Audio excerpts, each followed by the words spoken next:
Nokia is much older than most people know, but it was during the last few decades that the company became known for its iconic mobile devices with bold designs and technology. These range from a simple brick-like concept to unorthodox, sophisticated, and downright ridiculous form factors. The Finnish giant took part in shaping the history of telecommunications and mobile phones, which allowed it to grow into a global household name, but eventually became calcified by its own DNA and was forced to make a series of choices, which brought it to its knees. Now let's see the Nokia's timeline from its background, its diversification and expansion to its failure. The company that eventually became Nokia was established by mining engineer Frederick Eidestein as a paper mill in Finland during 1865. The name Nokia was born due to the location of the second mill, which was set up on the riverbanks of the Nokian Virta River during 1871. Soon the company classified into electricity operation, and later three companies, Finnish Rubber Works, Finnish Cable Works, and Nokia merged. Thus, Nokia Corporation was born in 1967.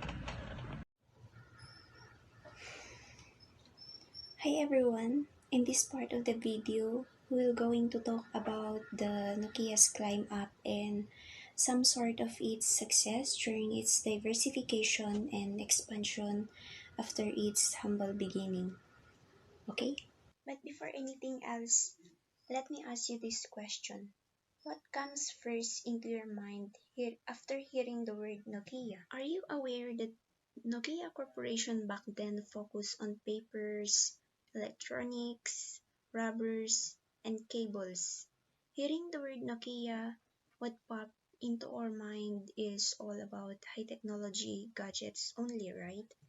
But Nokia, in its beginning, was once a simple business, and after performing several strategies, the company did stand and constructed its own power plants. Have you ever heard about Kari Kairamo? On the year of 1975, when Kari Kairamo was appointed as CEO and played a significant role in the expansion of the company expanded in Sweden, Norway, Denmark, and of course, moving gradually into the rest of Europe, established a reputation for quality, and adjusted its production. The company improved its product. After years of Kairamo as CEO, in 1979, Nokia took its first step into the telephone by creating Mobira Oy capacity in a JV with Finnish TV maker Salora, and they created the Nordic mobile telephone service. This was the world's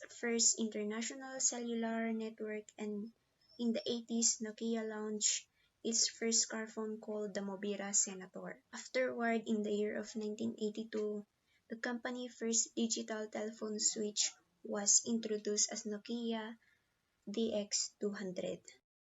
In 1980s started producing personal computers. However, it did not go well. But that doesn't mean Nokia shall set back. Good thing is, in 1984, Nokia acquired Salora and Luxor. Heard about Salora?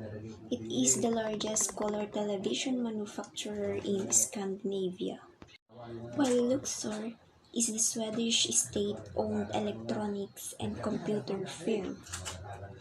Salora and Luxor combined into a single division and concentrated on stylish consumer electronic products.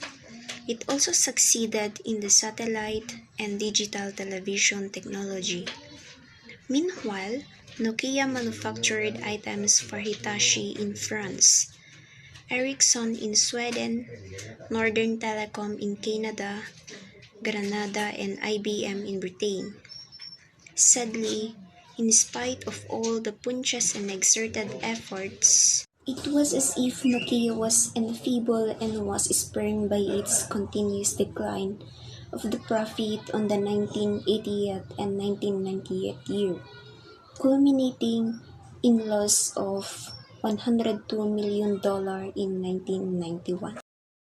In 1990s, Nokia's top leadership has decided to focus solely on the telecommunications market, and as a result, the company's data, power, television, tire, and cable were sold off in the next few years of the decade, and this starts the glory of the company. Early success of Nokia. In 1992, the company's first handheld GSM phone Nokia 1011 was launched, and reportedly it had a talk time of 90 minutes and could store 99 contact numbers. In 1994, Nokia launched 2100 with the now iconic Nokia ringtone. This was such a big hit that it went on to sell more than 20 million handsets worldwide, much higher than what the company had predicted. Nokia Communicator was launched in 1997, which offered features like email, fax, calendar, and a massive display. The same year, Nokia also launched the 6110 and the 5110, two more devices which were way ahead of their time and competition. These devices offered a much sleeker way of text messaging, a beautiful menu system, customization options like multiple color snap-on covers. These devices were followed by the 7110, which offered basic web functions, the 7650 with a built-in camera, and the 6650, the company's first 3G-enabled smartphone. By the late 1990s, Nokia was able to establish itself as a global leader, whereas on the other hand, its rivals, Siemens, Apple, and Sony were still unable to predict customer requirements and were far behind Nokia.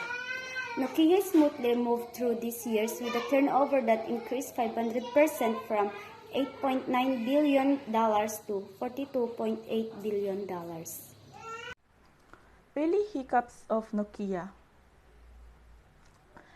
Nokia received many hiccups after 2000.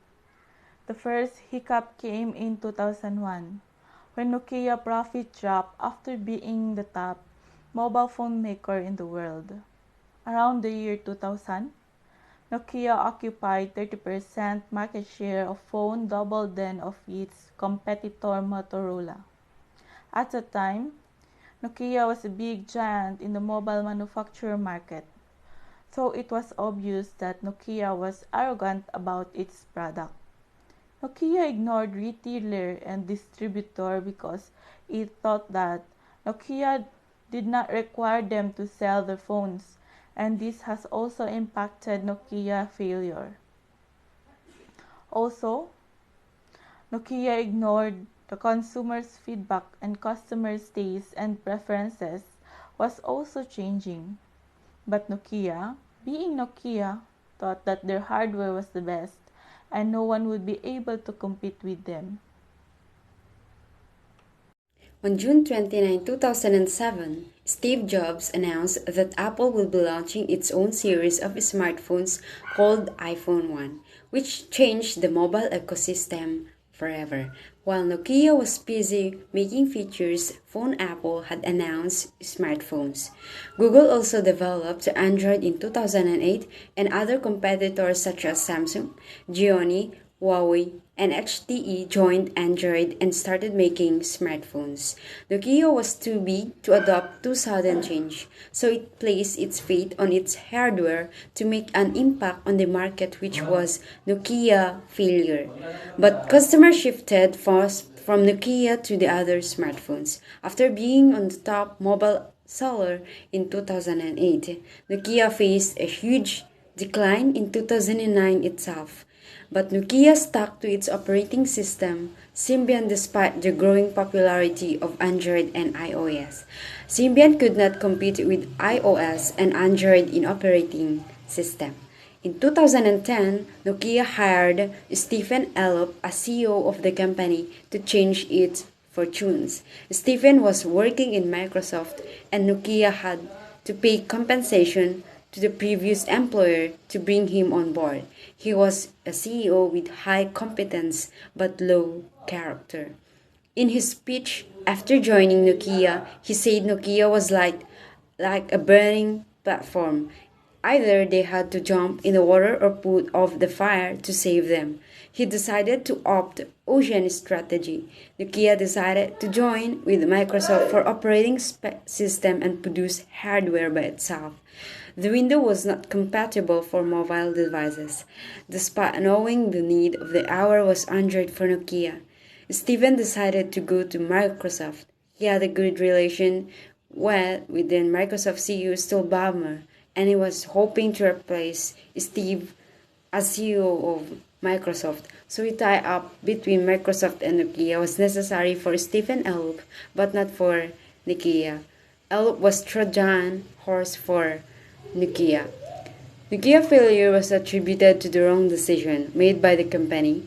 People think Nokia failed because it did not change, which is not true at all. Nokia changed, but every change was opposite of Android and iOS were doing. Once a company of $520 billion at its peak, it was sold to Microsoft for $7.2 billion 2014, marking the end of an era of mobile phone giant.